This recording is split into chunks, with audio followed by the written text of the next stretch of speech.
مونږ چې د قبرونو نه پاسو نو لومبې به د هر چا عمل هغه ته مخامخ راشي مخامخ د هغې نه پس به ځي هر پیغمبر خپل حوض دی زمونږ د پیغمبر د حوض نوم کوثر دی مونږ به ځو حوض کوثر له د هغې نه اوبه به څښو ټول وایه انشاءالله څوک سره وایه انشاءالله هغې نه پس عملنامې به راخورې شي چاله په ښي لاس او چاله په دې چپ لاس کې او چاله من ورای ظهره د شا د طرف نه هغې نه پس بیا دوزخ دی او د دوزخ د پاسه یو پول دی او د پول مخې ته تله لګېدلی دی څومره تله ده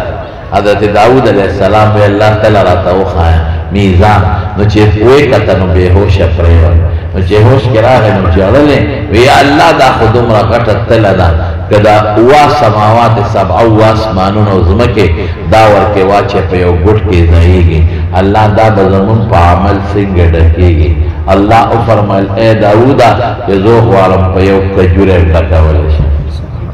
عمل کې چې اخلاصي که نه نو وزن یې زبارونه زیاتېږي او نگرانی به رب العالمین کوي وزان حافظ ابن حجر لیکلي د جبریل علیه السلام او مختلف احادیث دي زه به راته جمع کړم د هر پیغمبر د امت سره چې حساب کېږي او پیغمبر به ولاړ او آدم علیه السلام به ټولو بچو ته ولاړ دا د حضرت حذیفه ابن الیمان روایت دی په سنن د بیهقي کې چې الله به آواز وکړي یا آدم قم پاسا نو آدم علیه السلام به پاسي وی جعلتک حکما بین ذریتک تم انصافدار کې د خپلو بچو مخ کې قم عند المیزان تلې سره ودرېږه داسې لرزېږي به داسې وجود به لرزېږي د آدم علیه السلام او یریږي به زمانو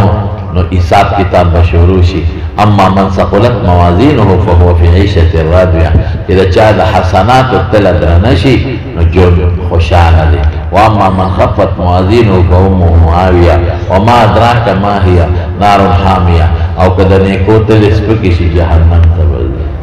الله دې حسن نو دا وزن امام بخاری په غیرت کوي وندعو الموازین القسط